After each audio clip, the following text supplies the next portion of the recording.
सभी छात्र छात्राओं को गुड मॉर्निंग, सुप्रभात। प्रतिदिन की तरह ई टीचिंग की क्लास में आज हमारा टॉपिक है संख्या पद्धति। जो पहला चैप्टर है उसमें भी वास्तविक संख्याओं के लिए घातांक नियम। अब आपने पीछे संख्या पद्धति में जो क्लास 9th का जो आपका पहला चैप्टर है उसमें हमने कई चीज़ें आपको बता रखी हैं, पहले समझा दी हैं। Non recurring, non terminating, terminating, recurring, ये सब नंबर हमने आपको बता दिए। अफसानी, अनुसानी, आवर्ती, दशमलव प्रसार, ठीक है। अपरिमेय संख्याएँ, परिमेय संख्याएँ। अब क्या है, जब हमारी वास्तविक संख्याएँ होती हैं तो उनके घातांक के आधार पर संख्याओं को कैसे हल करते हैं, ये आज आपको समझना है। तो जैसे नियम क्या है पहले समझ लीजिए। जैसे कोई संख्या लिखी है, मान लीजिए हमने x लिख दिया और इस पर हमने यहाँ पर m लिख दिया, तो इसको बोलेंगे यहाँ का क्या है, घातांक है, x का घातांक, ठीक है। और जिस पर घातांक लगा होता है उस संख्या को बोलते हैं आधार। क्या बोलते हैं?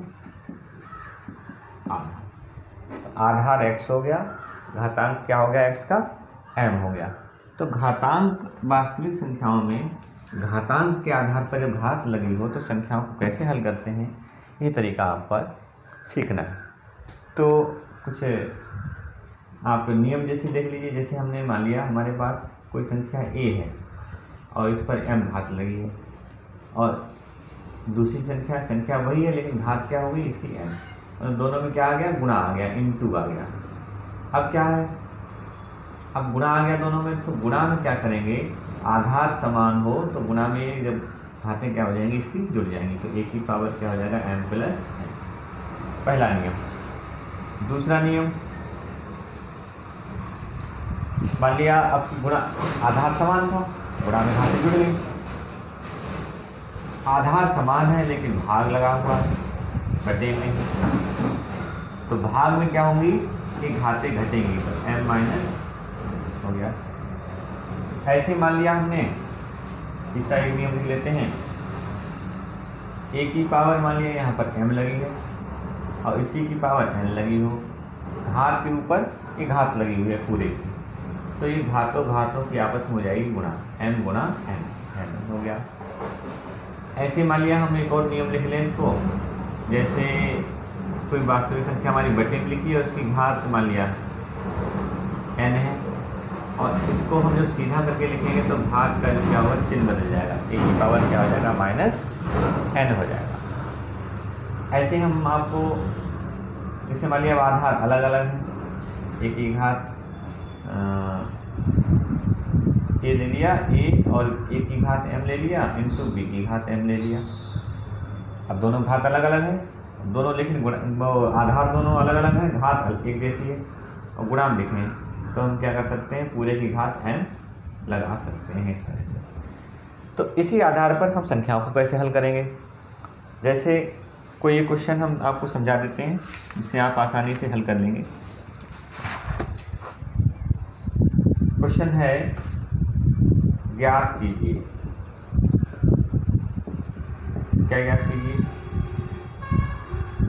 नंबर 1 एक क्वेश्चन लिख लिया हमने, 64 की पावर 1/2। दूसरा लिख लिया हमने 32 की घात 1/5। तीसरा क्वेश्चन हमने लिख लिया 125 की घात 1/3। अब इनमें से किसी का मान हमको निकालना है, हल करना है, सरल करना है। तो कैसे सरल करेंगे, जैसे 64 है पहला क्वेश्चन, सोल्यूशन एक हम सॉल्व करके दिखा देते हैं, फिर बाकी आप होमवर्क कर लेंगे। तो 64 हमारे पास लिखा है, 64 की घात 1/2 है, पहला क्वेश्चन था। क्या करेंगे, 64 को आप इस तरह से, जैसे अभी हमने लासा मासा आपने किया होगा, ठीक है, गुणनखंड की को वैसे इसको काट देंगे। 2 3 6, 2 दूनी 2 एकम, 2 छंग 12, 2 अट्ठे 16, 2 चौकू 8, 2 दूनी 2 एकम। अब देखिए 2 कितने बार आया है, 1 2 3 4 5 6, तो 2 की घात कितनी हो गई, यहाँ पर 6 हो गई। 32 दूनी 64, 16 दूनी 32, 8 दूनी 16, 4 दूनी 8, 2 दूनी 4 और 2 एकम 2। तो 1 2 3 4 5 6, 2 की घात कितनी हो गई? 6 हो गई। तो हम इसको लिखेंगे 2 की घात हो गई 6। ऊपर घात कितनी लगी? 1/2। अब देखिए कौन सा नियम लग रहा है, घात है, घात के ऊपर आधार लगा है 2 की घात 6 है और पूरे की घात दे रखी है। तो ये वाला नियम लग रहा है आपका, घात हो, घात के ऊपर और घात लगी हो तो इसमें क्या होगी? घातों के आपस में हो जाएगी गुणा। तो 2 6 गुणा 1/2, घातों गुणा कर ली, इसको कैंसिल कर दीजिए, बचे 3, अर्थात 2 की पावर कितनी आई? 3। और 2 की पावर 3 मतलब 3 बार गुणा करेंगे, 2 दूनी 4 दूनी कितना हो जाएगा? 8 हो जाएगा। ठीक है, इसी तरह से आप ये 2 क्वेश्चन इनको हल कर लेंगे। एक घातांक का नियम हो गया। अभी आपने इससे पहले एक क्वेश्चन हल किया था, एक दूसरा क्वेश्चन हमने लिखा।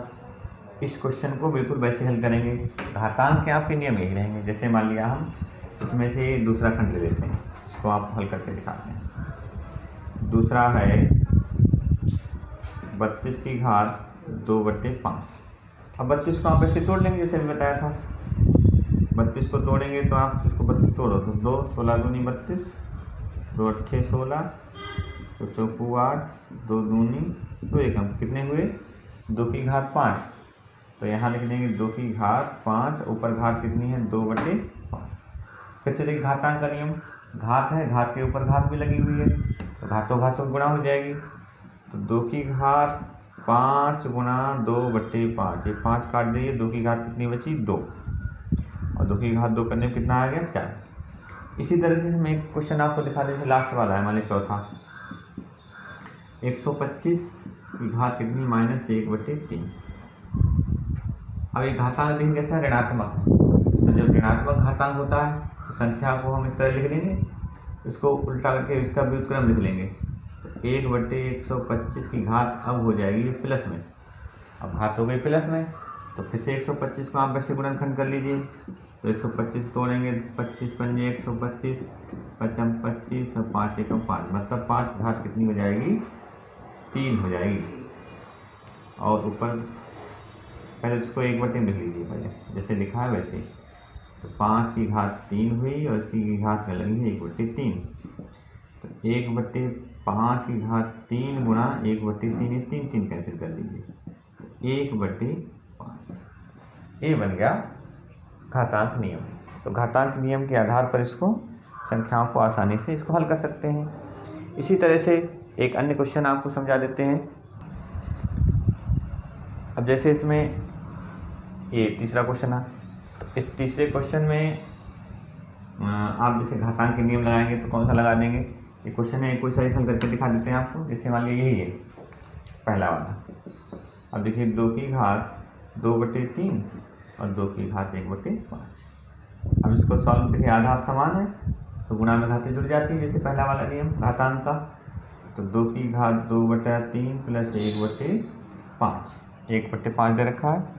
अब क्या करेंगे? इन घातों को हम आपस में जोड़ लेंगे। तो घातों को आप चाहे अलग जोड़ लीजिए, 2/3 प्लस 1/5, इनको जोड़ेंगे तो 5 3 का लासा कितना हुआ? 15, 5 दूनी 10, 3 एकम 3, कितने हो गए? 10 3 13/15, मतलब 2 की घात आ गई 13/15। इस तरह से इनको हल कर लेंगे आप इन घातांक के नियमों के आधार पर। इसको हल करेंगे, घातें घट जाएंगी। ठीक है, इसको देखिए आधार अलग अलग हैं तो कौन सा वाला लग जाएगा नियम? ये वाला लग जाएगा। घात पर घात है, घातों की गुणा अभी आप पहले कर ही चुके हो। तो इस तरह से शेष क्वेश्चन आप होमवर्क में कर लेंगे और बाकी चैनल को आप सब्सक्राइब कर लेंगे, तभी आपको नया जो भी वीडियो पड़ेगा इसमें वो उसका नोटिफिकेशन आपको मिल जाएगा। आप चैनल को लाइक भी कर लीजिए, सब्सक्राइब भी कर लीजिए।